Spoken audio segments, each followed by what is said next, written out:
द्रौपदी के चीरहरण का प्रयास असफल हो चुका था। पांडव अपना राजकाज, धन, वैभव, प्रजा, यहाँ तक कि अपने भाई और अपनी पत्नी को भी जुए में हार चुके थे। द्रौपदी का प्रलाप पूरी कुरु राजसभा में गूंज रहा था। द्रौपदी का क्रोध इतना तीव्र हो चुका था कि वह समस्त कुरु राजसभा को श्राप देने वाली थी कि तभी उस राजसभा में, जहां स्त्रियों का आना वर्जित था, गांधारी का प्रवेश होता है।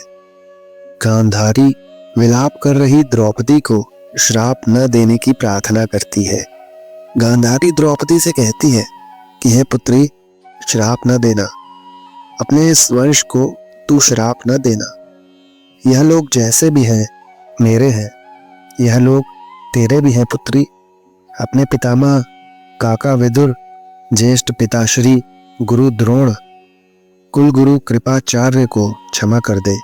पुत्री, तेरी बड़ी माँ तेरे आगे हाथ जोड़ती है। इस पर द्रौपदी कहती है, ज्येष्ठ माता श्री, मैं सबको क्षमा कर सकती हूँ, परंतु दुर्योधन, दुशासन, अंगराज कर्ण और गांधार नरेश शकुनी को कभी क्षमा नहीं करूंगी। यह सुनकर दुर्योधन तिरमिला उठा और गांधारी से बोला, माता श्री, आप यह सब क्या कह रही हो? यह आपकी पुत्रवधू नहीं है। अब तो मैंने इसे जुए में जीत लिया है, इसलिए अब यह हमारी दासी है, ना कि हमारी पुत्रवधू। इस पर गांधारी क्रोधित स्वर में दुर्योधन से कहती है, मूर्ख दुर्योधन, ये सब करते हुए और कहते हुए तुझे लज्जा नहीं आई? अरे, वो तेरी भाभी है, तेरी दासी नहीं। अगर अपनी भाभी के वस्त्र हरण के बाद भी तेरा मन न भरा हो तो कह दे दुशासन से कि वह तेरी माँ गांधारी का वस्त्र हरण करे। चुप क्यों है पापी? आदेश दे अपने भाई को। भ्राता शकुनी, कहिए ना अपने प्रिय भांजे से कि वह अपनी माँ का एक एक वस्त्र उतार कर इस कुरु राज सभा में निर्वस्त्र कर दे। भ्राताश्री, तुम्हारा तो यह हर कहना मानता है ना, तो कहिए इससे अपनी माँ का एक कहना तो मान ले और निर्वस्त्र कर दे मुझे इस कुरु राज सभा में। अरे नीच, तेरे जन्म पर विदुर जी ने ठीक ही कहा था कि तुझे मार देने में ही हस्तिनापुर की भलाई है, लेकिन पुत्र मोह में आकर हमने उनका कहा नहीं माना। अगर हमने उस दिन विदुर जी का कहना मान लिया होता तो तेरे कारण यह भरतवंश यूं अपमानित न हुआ होता। इतना कहकर गांधारी द्रौपदी को अपने साथ लेकर राजसभा से बाहर निकल जाती है। कौरवों की सभा में हुए द्रौपदी चीरहरण ने महाभारत युद्ध की नींव रखी। भयंकर युद्ध हुआ जिसमें कौरव पक्ष के सभी योद्धा जो चीरहरण में दोषी थे वो भी, और जो नहीं थे वो भी वीर गति को प्राप्त हुए। इस युद्ध में पांडव विजयी हुए और कौरवों की हार हुई।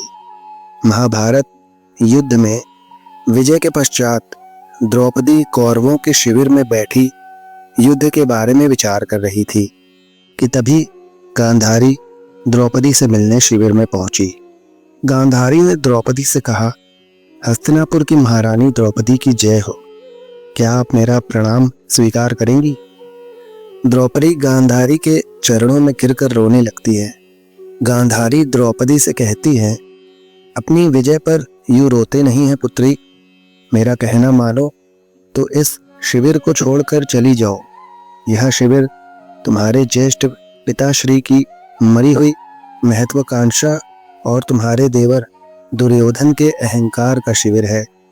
अपने प्रियजनों को लेकर अपने शिविर में लौट जा पुत्री।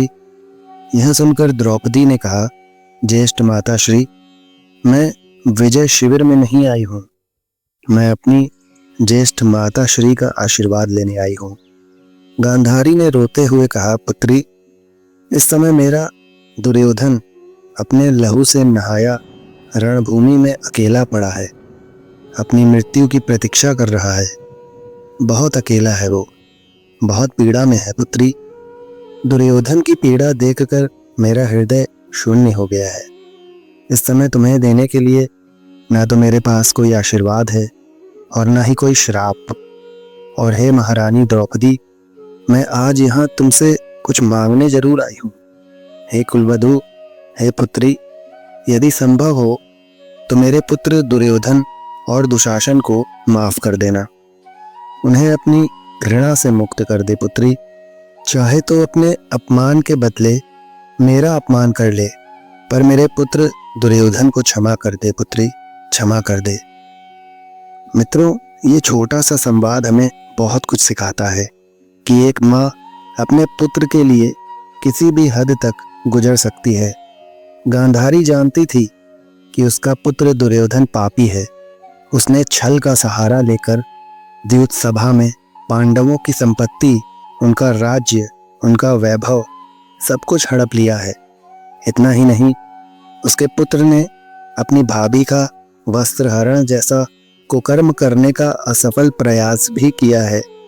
फिर भी वह कुरुराज सभा में द्रौपदी से दुर्योधन को माफ करने की प्रार्थना करती है, जिसे द्रौपदी ठुकरा देती है। परंतु फिर भी गांधारी बार बार द्रौपदी से अपने पुत्र को माफ करने की प्रार्थना करती रही। यह पुत्र मोही ही, जिसने हस्तिनापुर जैसे राज्य की महारानी को अपनी ही पुत्र वधू के सामने हाथ जोड़ने पर विवश कर दिया था। मनुष्य को चाहिए कि वो किसी भी वस्तु का अत्यधिक मोह ना करे। तो मित्रों, यह था द्रौपदी और गांधारी के बीच अंतिम संवाद। उम्मीद है आपको यह संवाद, यह वीडियो पसंद आया होगा। तो मित्रों, इस वीडियो को लाइक और शेयर अधिक से अधिक अवश्य करें, और यदि इस चैनल पर आप नए हो तो इसको सब्सक्राइब कर लें और बेल आइकन प्रेस कर लें। धन्यवाद। राधे राधे मित्रों।